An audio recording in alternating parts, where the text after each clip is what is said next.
తొలి తెలుగు ఖగోళ శాస్త్ర గ్రంథ రచయిత శ్రీ గొబ్బూరి వెంకటానంద రాఘవరావు గారు రాసిన జ్యోతిర్వేదం 9వ భాగం 14/9/20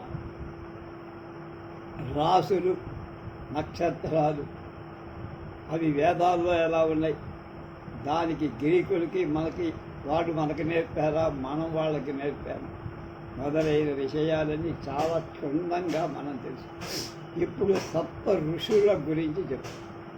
ఉత్తరాకాశంలో అద్భుత తేజోరూపాలతో వెలిగేటువంటి 7 నక్షత్రాలను చూడని వాడు ఉండరు. బహు ప్రాచీన కాలం నుండి అన్ని దేశాల వాడు ఈ చుక్కలను గమనించి ఆనంద ఆశ్చర్యాలు పొందుతారు. ఉత్తరాకాశంలో బృహద్వృక్షం, లఘువృక్షాలు అని 2 చుక్కల గుంత. వృక్షం అంటే నక్షత్రం, పెద్ద నక్షత్రం, చిన్న నక్షత్రం, 2 గ్రూపులు, పెద్ద నక్షత్రాల గుంపు, చిన్న నక్షత్రం. వృక్షం అంటే భల్లూకం అనే అర్థం కూడా, ఎలుగొడ్డు. వృక్షం అంటే ప్రకాశించే నక్షత్రం అని అర్థం. 2 అర్థాలను జోడించి శ్లేషగా ఈ నక్షత్ర సమూహాలకు వృక్షద్వయం అని పేరు పెట్టారు. అంటే ఎలుగుబంటి ఆకారంలో ఉంటాయి చుక్కల సమూహం. లఘువృక్షం యొక్క తోక చివర ఈ కల్పన ధ్రువ నక్షత్రం మెరుస్తూ కండు. బృహద్వృక్షానికి ముఖ్యంగా సప్త ఋషులనే నక్షత్రాలు 7 మెరుస్తూ ఉంటాయి పెద్ద రాసుల్లో. సప్త ఋషులలో పడమటి చివర ఉన్న 2 చుక్కలు ఎప్పుడు ధ్రువ నక్షత్రాన్ని చూపిస్తూ ఉంటాయి. స్థూల దృష్ట్యా ధ్రువ నక్షత్రానికి చలనం లేదు, అది అలాగే ఉంది. దానికి ఉదయం అస్తమయాలు లేవు. అందుకనే ఈ నావికులకు ధ్రువ నక్షత్రం పోలిస్తారే అందరికీ ఉపయోగం. తక్కిన లఘు వృక్షపు చుక్కలు చలనం కలవు. అవి ధ్రువుడి చుట్టూ ప్రదక్షిణం చేస్తూ ఉంటాయి. అంటే పెద్ద నక్షత్రాల గుంపు చుట్టూ చిన్న నక్షత్రాల గుంపు తిరుగుతూ ఉంటాయి. కానీ ఈ చుక్కలుకి ఉదయం అస్తమయాలు లేవు. ఇందాకమో వాటికి ఉదయాస్తమయాలు లేవు, కదలవు. ఇవి కదులుతాయి కానీ వీటికి ఉదయ అస్తమయాలు. ఏ రాత్రి అయినా ఏ వేళ అయినా అవి ధ్రువుడి ప్రక్కన కనపడతాయి. సప్త ఋషులు కూడా ధ్రువుడి చుట్టూ పరిభ్రమిస్తూ ఉంటారు. మన దేశంలో సప్త ఋషులనబడే చుక్కల ఉదయం అస్తమానం ఉన్నాయి. భరతఖండం కంటే భూగోళం ఉత్తర ధ్రువ ప్రాంతాలకు దగ్గరలో ఉన్న దేశాలలో సప్తఋషి నక్షత్రాల ఉదయ అస్తమయాలు ఉండవు. కానుకకు కట్టిన ఎడ్లలాగా సప్తఋషి నక్షత్రాలు ధ్రువుడి చుట్టూ పరిభ్రమిస్తూ ఉంటాయి. ఆ దేశాల్లో ఎప్పుడు రాత్రులే ఉంటాయి. మన దేశంలో సప్తర్షి మండలం మొదట చుక్కలు 2 మఘా నక్షత్రంతో ఇంచుమించుగా అవి ఉదయిస్తాయి. మఘ చుక్కల్లాగానే వీటికి కూడా ఉదయాస్తమయాలు ఉన్నాయి. భాద్రపద శుక్ల పంచమి రోజున ఈ సప్త ఋషులు సూర్యోదయం పూర్వం ఒకసారి తూర్పున ఉదయిస్తారు. అందుచేత ఆ రోజున మన దేశంలో వృద్ధ స్త్రీలు సప్త ఋషులను పూజించి ఋషి పంచమి వ్రతం చేస్తారు. వీళ్ళు ఒక్కొక్కప్పుడు భూమి మీద అందరి మనుషుల్లాగానే మానవులై జన్మించి జీవించారు. ఆ పుణ్యమూర్తులు విధి విహిత కర్మలను యథావిధిగా ఆచరిస్తారు. ఛందస్సులను ఎరిగిన విద్వాంసులై, మహాకవులై, మంత్రద్రష్టలై, ధర్మశాస్త్రకర్తలై, చివరకు నక్షత్ర రూపులుగా, దేవతామూర్తులుగా, ధర్మరథం కడిపే సారథులవుతూ ఊర్ధ్వలోకంలో వెలుగొందుతున్న ఈ అంశం ఋగ్వేదం స్థిరపరుస్తూ చూడండి ఒకసారి. ఋగ్వేదం 10వ మండలం 130లో 7వ మంత్రం. సహస్తోమాః సహ ఛందస ఆవృతః సహ ప్రమా ఋషయః సప్తదైవ్యాః పూర్వేషాం పంధామనుదృశ్య ధీరా అన్వాలేభిరేరజ్జో నరస్మిన్ అని. అలాగే వినాయక చతుర్థి వచ్చేది మనకు వచ్చేస్తుంది. వృద్ధ స్త్రీ జనం సప్త ఋషులను పూజించే పంచమికి తొలి రోజు అంటే మొదటిది వినాయక చతుర్థి. ఆనాడు ఏనుగు తొండం, అనేక దంతం, ఏకదంతం, కోరపు బొజ్జ, వామహస్తం కల వినాయకుడిని మన దేశంలో అందరం పూజ చేస్తారు. భారతీయులు పూజించే దేవగణాలలో గజముఖుడు మూషకవాహనుడై ఈ వినాయకుడి కంటే ఇంకొకడు హాస్యాన్ని ఇచ్చేవాడు లేడు. కోరపు బొద్దగా గల ఈ విఘ్న నాయకుడు పార్వతీ పరమేశ్వరుల ముద్దుల బిడ్డ. ఔరసుడు కాకపోయిన అభిమాన పుత్రుడు. దేవగణాలలో ఒక్కొక్కడికి కల సాధారణ అసాధారణ శక్తులన్నింటిలో ఒక్కొక్క అంశ ఈ విఘ్నరాజుకు ఇవ్వబడింది. కనుక ఈతడు సమస్త దేవతామూర్తి అవటం చేతనే కాక వాళ్లలో మొదట పూజార్హ అయ్యాడు. మొదట ఈయన్ని పూజించేనే మిగతా దేవతల్ని పూజించాలి.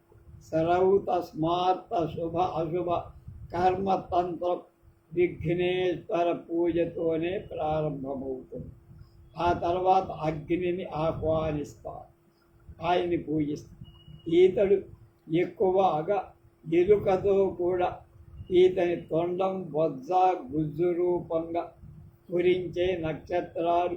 ఋషి పంచమి మొదటి రోజున సప్తర్షి ఋషులకు పడమటి పక్క తూర్పు ఆకాశంలో కనపడతాడు. కనుకనే ప్రాతార్యావాణ అని శృతి ప్రమాణాన్ని అనుసరించి ఆ రోజు విఘ్నేశ్వర చవితి అయి గణేశ పూజ ప్రారంభింపబడింది, విధింపబడింది. ఆ మర్నాడు వినాయక చుక్కల తూర్పు పక్కనే సప్త ఋషులలో మొదటి 2 చుక్కలు ఉదయిస్తాయి. కాబట్టి పై ప్రమాణాన్ని అనుసరించి ఇది పంచమి ఋషి. పంచమి అయ్యింది కనుక చతుర్థి తర్వాత అది ఋషి పంచమిగా పేర్కొంది. భారతదేశంలో సామాన్యంగా ప్రతి రాష్ట్రంలో గణేశ ఉత్సవాలు అత్యుత్సాహంగా చేస్తారు. అందులో మహారాష్ట్రలో గణపతి పూజ చాలా ముఖ్యం. స్వాతంత్ర ఉద్యమంలో తిలక్ గారు అలాగే గోఖలే గారు ఈ ఉత్సవాలు ప్రారంభించారు. దాంతో ఇది స్వరాజ్య ఉద్యమానికి ఒక నాంది వాచకంగా అది సాగిందన్న. సామాన్య సంసారులు గణపతిని ఒక్క చవితి రోజే పూజిస్తారు. శ్రీమంతులు గాణాపత్య సంఘాల వాళ్ళు 9 రోజులు పూజ చేసి మహోల్లాసంతో నవరాత్రి ఉత్సవాలు జరుపుతారు. మనం కూడా చెప్తున్నాం, పెద్దవాళ్ళు ఎక్కడ పడితే అక్కడ పందిళ్ళు వేసి ఈ వినాయక చవితి నవరాత్రి ఉత్సవాలు చేస్తున్నారు. ఆ రోజుల్లో పాట కచేరీలు, హరికథలు, దేవతా నివేదనాలు, భారీ సంతర్పణ, ఊరేగింపు చాలా గొప్పగా ఈ ఉత్సవాలు వీళ్ళు వాళ్ళు పిన్న పెద్ద స్త్రీ పురుష పండిత పామర అని భేదం లేకుండా గణపతి బప్పా మోరియా అని అక్కడ మహారాష్ట్రలో మోరియా అనే భక్తుడు ఆ గణపతి పూజలకి మొదట కనిపెట్టి పూజ ఊరేగించారు. అందువల్ల గణపతి బప్పా మోరియా అని ఆ గొప్పగా ఆయన్ని కూడా ఆయన్ని కూడా గుర్తు పెట్టుకుంటాం. అది మనకు కూడా అలవాటైపోయింది. నక్షత్ర రూప నిర్ణయం తుల, కుంభ, ధనుష్ మొదలైన రాశి వస్తు రూపాలు అవి పాము, తేలు, సరీసృప రూపంగా, మీన, మకర, కర్కటాదివి జల జంతు రూపంగా, గరుడ, మయూరాది పక్షి రూపాలుగా, మేష, వృషభ, సింహ, గజ, వృక్ష అంటే ఏనుగు వంటి జంతు రూప, కన్య, మిథున మొదలైన నరనారీ రూపాలు ఖగోళంలో అనేకం ఉన్నాయని తెలుసుకున్నాం. చుక్కల గుంపుల ఇలాంటి రూపాలు, ఆకారాలు, పోలికలు ఉన్నాయని ఎలా తెలిసింది? ఎవరు చెప్పారు? మనం వీటిని ఎలా గుర్తించగలం అని ప్రశ్నించుకోవాలి. దీనికి ప్రత్యుత్తరం చెబుతున్నా నేను, చూడండి అంటున్నారు గుబ్బూరి వెంకటానంద రాఘవరావు గారు. ప్రతిరోజు ఉదయం మన ఇండ్లలో, వాకిళ్లలో కల్లాపు చల్లిన తరువాత స్త్రీలు ముగ్గులు పెడతారు. పువ్వులు, కాయలు, పాములు, గుమ్మడి పండు మొదలైన రూపాలను స్త్రీజనం ముగ్గు పిండితో వేస్తారు. అందులో ఉంటాయని ఆయా రూపాలు చిత్రించకముందు ముగ్గును చుక్కల బండి చిన్న చిన్న బొట్టు కింద పెట్టి నేర్పుతో వాటిని కలుపుతారు. ఆ తర్వాత అనేకమైన పిండి గీతలతో ఈ బొట్టను ఒకదాంతో ఒకటి కలిపి అంటే ముగ్గు, పిండి వాడేవాడు తర్వాత ముగ్గు, ఇష్టమైన వస్తువు రూపాన్ని ముగ్గుతో తయారు చేస్తారు. నేర్పుగా ముగ్గులు పెట్టడం మంచి భావనా శక్తితో శిల్ప నైపుణ్యం అవసరం. సంక్రాంతి రోజుల్లో ఈ ముగ్గుల పోటీలు, ఆంధ్రజ్యోతి మొదలైన పేపర్లు అన్ని పోటీలు పెట్టి బహుమతులు కూడా ఇస్తారు. భూమి మీద స్త్రీజనం మొదట వేసే ముగ్గు బొట్ల వంటివే. ఎందుకు వేస్తున్నారు? ఆకాశ నక్షత్రాలకి ప్రతిబింబవి కనుక అవి దైవ నిర్మితాలు.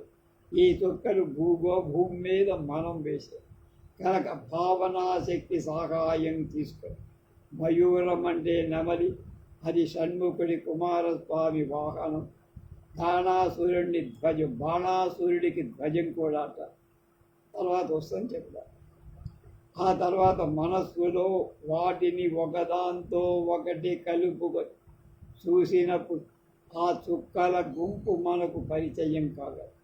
ఒకనొక వస్తువు రూపము, కీటక రూపము, జలజంతు రూపము, పక్షి రూపము, ఏదో రూపంలో మన కళ్ళకు ప్రత్యక్షము. అలా గోచరించే రూపాన్ని అనుసరించే ఒక్కొక్క నక్షత్ర సమూహ ఆకారం ఆపాదింపబడుతుంది. ప్రాచీన కాలంలో అనేక జాతుల మానవుల పూర్వం ఆకాశంలో వెలిగే చుక్కలను చూసి తోచినట్లుగా వాళ్ళు గుంపులుగా విభజించుతారు. ఒక్కొక్క గుంపు యొక్క ఆకారాన్ని గమనించి ఆ గుంపులు ఆ రూపాన్ని పొందుతున్నట్టుగా భావించి నిశ్చయించేసి ఈ విషయం ఋగ్వేదంలో ఎంతో చక్కగా చెప్పబడి. ఋగ్వేదం 10వ మండలం 124లో కవిత్వాది విరూపమాస అంటే కవి తన భావనాశక్తి చేత, కవితా ప్రభావం చేత ఖగోళ చారులైన నక్షత్ర సమూహాల రూపాలు ఇలాంటివి అని నిశ్చయించగలిగారు. తొలి యుగాలలో అనేక దేశాల వాళ్ళ పూర్వులు ఈ చుక్కల గుంపులకు పెట్టిన పేరు కొద్ది తేడాలతో దాదాపుగా మనకి వాళ్ళవి పేరు క్రాంతి చక్రంలో ఉన్న చుక్కల గుంపులకు ఆయా రాసుల పరిసరాల చుక్కల గుంపులకు ఏ ఆకారాలు ఉన్నట్లు పోల్చి వాళ్ళు పేర్లు ఆపాదించారు.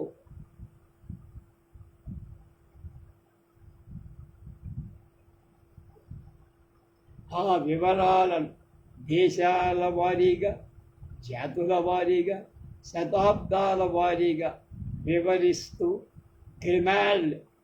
గ్రిమాల్డి అనేటువంటి దొర ఒక చక్కని గ్రంథం రాశారు. ఆ గ్రంథం సహాయం చేత ఇంతవరకు సరిగా అర్థం కానటువంటి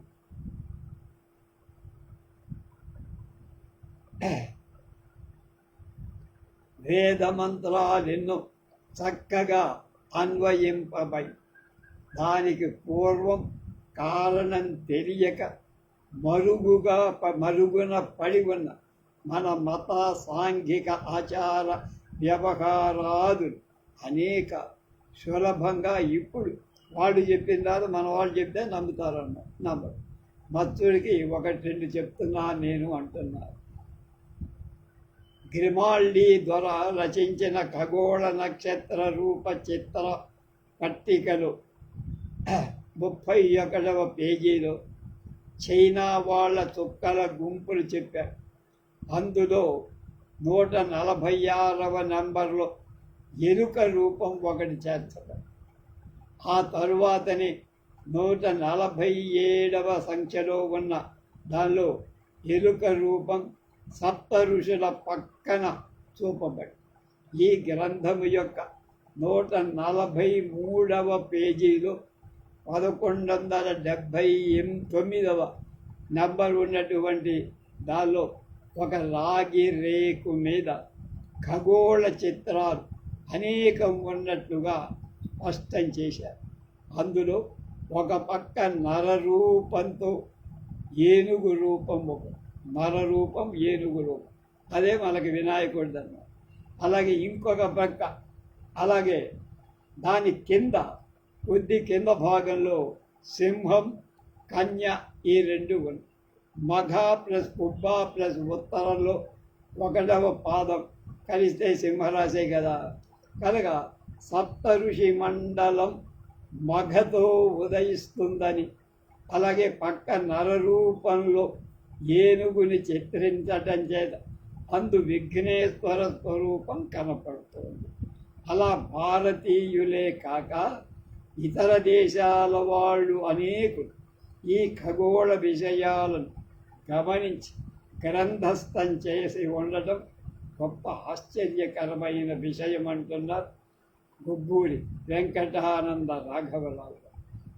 అలాగే భాద్రపద శుక్ల చతుర్థి నాడే కాక చైత్ర శుక్ల చవితి నాడు మన పంచాంగాలు గణేశ పూజ చేయమన్నారు.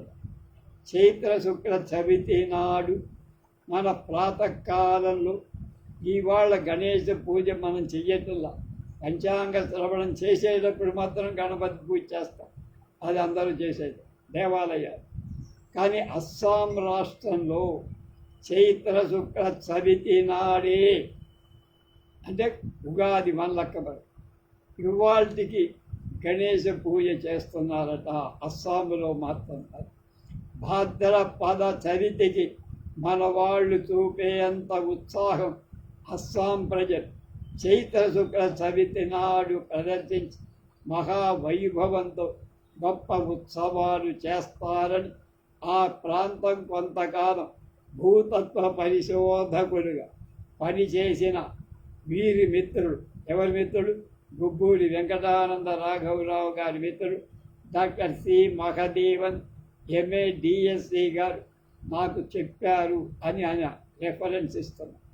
కనుక ఆ రోజు సూర్యోదయం పూర్వం ఒక నక్షత్రం మొదటిగా తూర్పున ఉదయం అయితే మరి 6 నెలల తరువాత ఆ నక్షత్రం సూర్యాస్తమయం కాగానే తూర్పున కనబడుతుందని చెప్పుకున్నాం. కనుక భాద్రపద మాసానికి చైత్రమాసం చైత్రం 6 నెలల తర్వాత వస్తుంది. భాద్రపదం తర్వాత చైత్రమాసం 6 నెలలకు వస్తుంది. కనుక ఈ లెక్కలో చూస్తే భాద్రపద శుక్ల చతుర్దశి నాడు సూర్యోదయానికి ముందు ఏటికి, అంటే ఆ సంవత్సరానికి మొదటిసారిగా ఉదయించిన గణపతి నక్షత్రాలు చైత్ర శుక్ల చవితి నాటి సాయంకాలం సూర్యుడు అస్తమింపగానే తూర్పున మరి ఉదయించాలిగా. ఆ కారణం చేతన నూతనయాయమస్తి నూతన సాయమస్తి దేవాయ అజుష్ట అనే వేదవాక్యానుసారం చైత్ర శుక్ల చవితి నాడు రెండవ పక్షంగా గణేశ పూజ అస్సాం వాళ్ళు చేస్తారు. కనుక కానీ ఇక్కడ మనం తెలుసుకోవాల్సిన విషయం ఏమిటి, 6 నెలలు మాత్రం ఆకాశ మధ్యలో ఉన్నట్లుగా కనపడే క్రాంతి అంటే జ్యోతిష్ వృత్త సమీప నక్షత్రాలు అన్వయిస్తాయే కానీ ధ్రువతార దగ్గర కనపడే చుక్కలకు ఇది అన్వయించదు. అవి 6 నెలలకు ఒకసారి మళ్ళీ కనపడతాయి. కనుక స్థూల దృష్టికి ధ్రువ నక్షత్రానికి చలనం లేదు, అది కదలకుండా ఉంటున్నది. మామూలుగా దృష్టితో చూస్తే ఉత్తరాకాశంలో కొట్టిన వజ్రపు మేకులాగా అది ఒక చోట మార్పు లేకుండా స్థిరంగా ఉన్నట్టు ఉండదు. అందుకనే ఇతర దేశీయులు వాళ్ళు దాన్ని పోల్ స్టార్ అన్నారు. అంటే స్తంభం పాతే కదదు కదా, అట్లాగా దాన్ని బట్టే వాళ్ళు నౌకా గమనాలన్నీ చూసుకుంటుంటారు. కానీ అంటే పడవలు, ప్రయాణాలు, ఓడలు, స్టీమర్లు అన్నీ దాన్ని బట్టి ఏ వైపున ఏ ప్రదేశం ఉందో తెలుసు. ధ్రువతార అంటే ధ్రువ నక్షత్రానికి దగ్గరలో ఉన్న చిన్న రఘు వృక్షము అంటే చిన్న నక్షత్రాల సముదాయం అని ఇందాక చెప్పాం. అది ఉదయాస్తమయాలు వాటికి కూడా లేవు, అవి ఉదయించటం కానీ అస్తమించటం కానీ.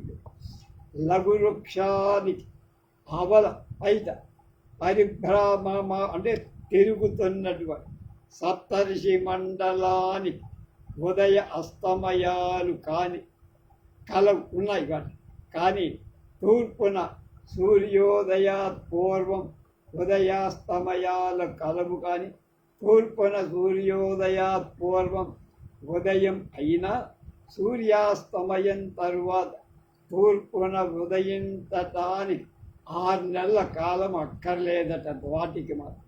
సప్త ఋషులు మగతోనే ఉదయిస్తారు, మాఘంలోనే సూర్యుడు అస్తమించగానే మగ తూర్పున ఉదయం కాగలడు. అది 6 నెలల తర్వాత లేదు, అక్కడే అంత. కనుక సప్త ఋషులు మగతో ఉదయిస్తారు, మఘా నక్షత్రంలో ఉదయిస్తారు.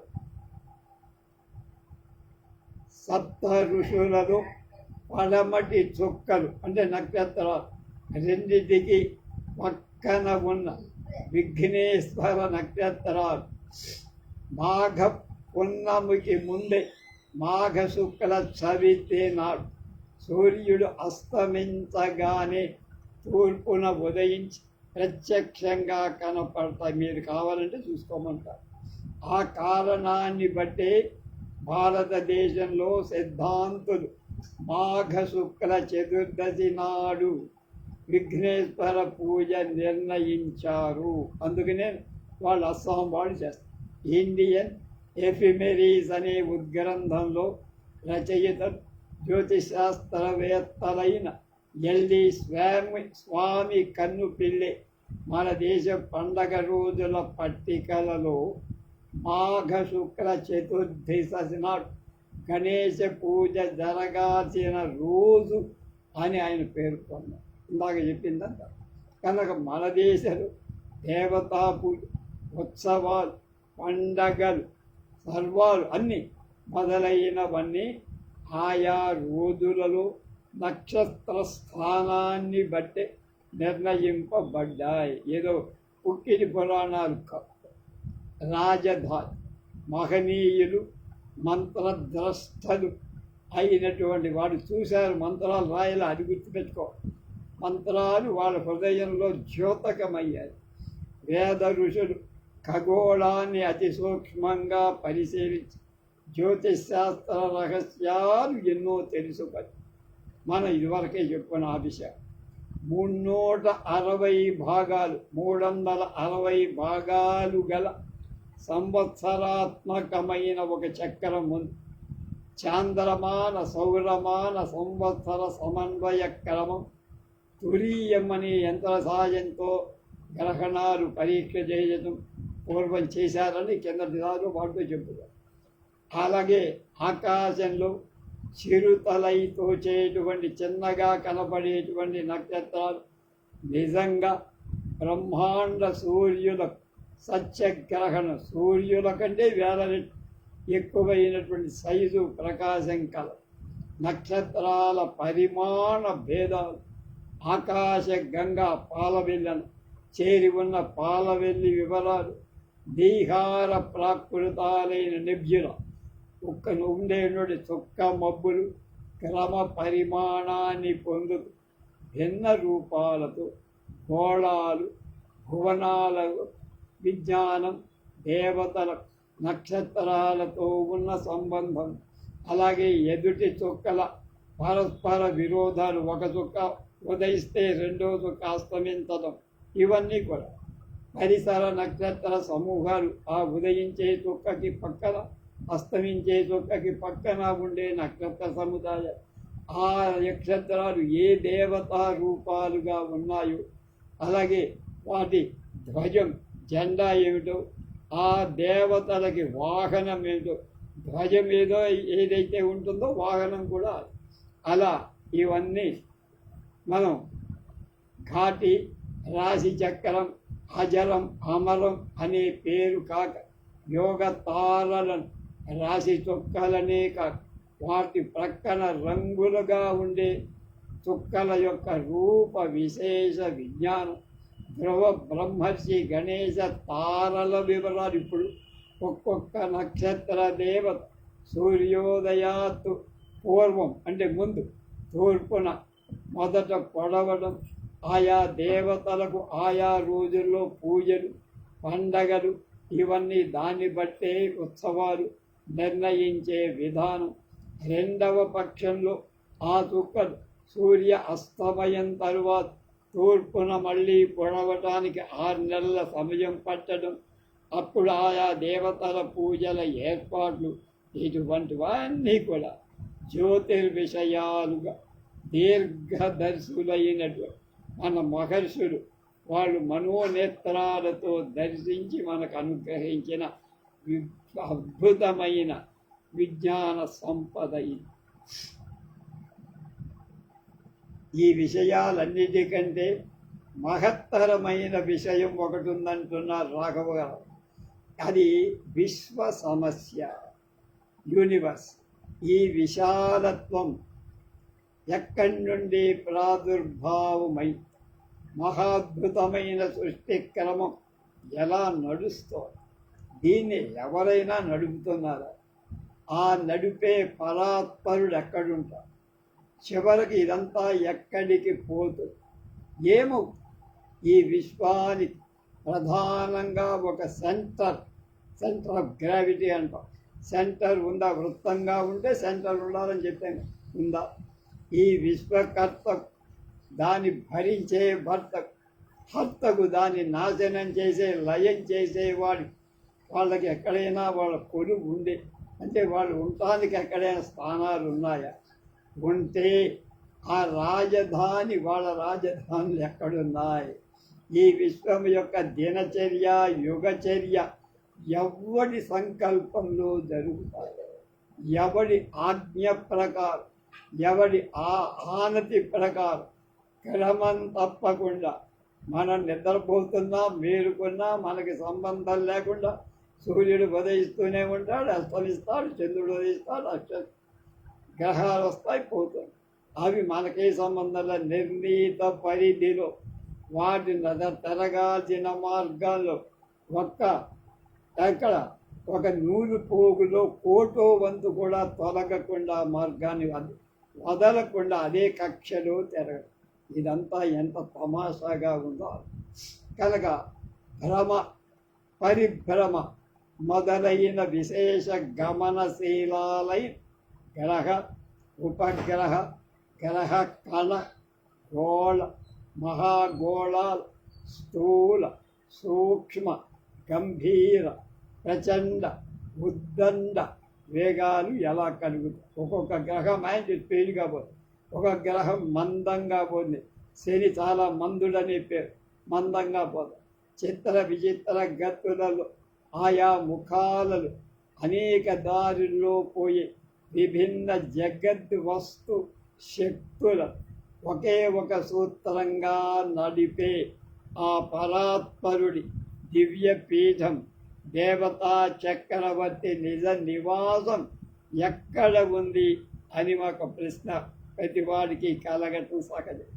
అనంతం, అగాధం, వైవిధ్యశీలంగా కనిపించే ఈ విశాల విశ్వ వ్యాపారాల మధ్య ముందు కొసగించి నిత్యం ఏకముఖంగా, అంటే ఆర్డర్ మారకుండా, సుశ్రావ్య గతిలో ఎక్కడ దారి తప్పకుండా నడపగల దక్షతగా ఆ పరాత్పరుడు దివ్య ధామాన్ని గురించి వేద ఋషివర్యులు జిజ్ఞాన చేశారా? వాళ్ళు అసలు ఆలోచించారా?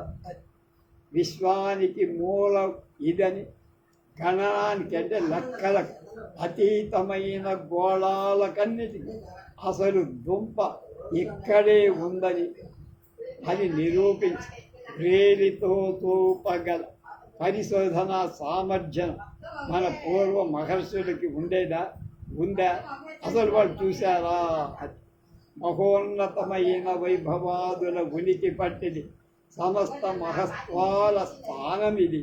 దీప్యమానమైనటువంటిదల్లా దీప్యమానం ఇది, అందచందాల వాటి ఆలవాలమిది అని నిర్ధారణ చేసి దాని సౌందర్య విభూతలు ఇలాంటివి అని వర్ణింపచాలి భావనా శక్తి, కవిత్వ పటుత్వం, బుద్ధి వికాసం, నిశితమైన మనీష వారికి భగవంతుడు ఇచ్చాడా? అనుగ్రహింపబడ్డారా వాళ్ళు? ఈ ప్రశ్నలన్నిటికీ ఒకే సమాధానం అవును అని మా జవాబు అంటున్నారు గొబ్బూరి వారు. ఈ క్రింది ప్రకరణాలలో ఒక్కొక్క దాని వేద మంత్రాలను ఎత్తి చూపుతూ, అంటే కోట్ చేస్తూ, ఆ దీర్ఘదర్శులు అంటే చూసే కళ్ళతో చూసి చెప్పగల సామర్థ్యం గల వాక్యాలతో, అదే జిజ్ఞాసతో ఆ సమస్యలను సాధించటాన్ని ఇటీవల ప్రాక్ ప్రతీతి అంటే మన దేశం ఇతర దేశాల యొక్క విద్వాంసుల కృషి ఫలితంగా ప్రకాశితాలైన, అంటే ప్రచురింపబడిన గ్రంథ వ్యాఖ్యానాల వివరాలతో చేర్చి సంగ్రహంగా పాఠకులకు నేను విన్నవిస్తా. సందర్భాన్ని బట్టి పంచమ వేదమైన మహాభారతం నుండి, పురాణ రత్నం అనబడిన భాగవతం నుండి, ఇంకా ఇలాంటి ఉత్తమ గ్రంథాల నుండి పద్యాలు, శ్లోకాలు మొదలైన ధారాళంగా మీకు ఉదహరిస్తా. అది వేరు, ఇది వేరు, ఒకదానితో ఒకటి పొత్తు కుదరదు అన్న భిన్న దృష్టులలో వైవిధ్యాన్ని ప్రకటించడం మన అనాలోచితం. అందులో సమన్వయం సాధించి నేను చెబుతా. జాగ్రత్తగా పరిశీలించి చూస్తే అన్ని చోట్ల సమన్వయం ఉంది. సత్యం నిజమైతేనే, అవగతం అయితేనే భిన్న దృష్టి ఉండదు. అవగతం కాకపోతే భిన్న దృష్టి కనుక సత్యం అవగతం కాక భిన్న దృష్టితో పాశ్చాత్యులందరూ కనుక ఇతర సిద్ధాంతకర్తలు వేర్వేరుగా ప్రాక్ ప్రతీతి ప్రాచీన నవీన విజ్ఞానాల మధ్య ఎన్నదగిన విభేద విభిన్నతలు లేవు. వాడు చెప్పినా మనం చెప్పినా ఏమైనా పేర్ల తేడాను లేదా కొద్ది తేడా ఉంటుంది తప్ప స్థూల భావం అంతా ఉంటుంది. ఎక్కడ ఏ దేశంలో భేద బుద్ధి అది మన భ్రాంతి అయింది, సత్యం కాదు. నేను ఎరుగ కలిగిన సమన్వయ వివరాలు ఈ ప్రకటనలో, ఈ ప్రకరణలు అంటే ఈ పుస్తకంలో ఈ భాగంలో విన్నవిస్తా. విమర్శించి సత్యం తెలుసుకునే బాధ్యత మీది అని చెప్పారు. అది 4వ ప్రకరణం. ఆ ప్రకరణంలో ఈ విషయాలన్నీ వారు చెప్తారు. రేపు తెలుసుకుందాం సార్.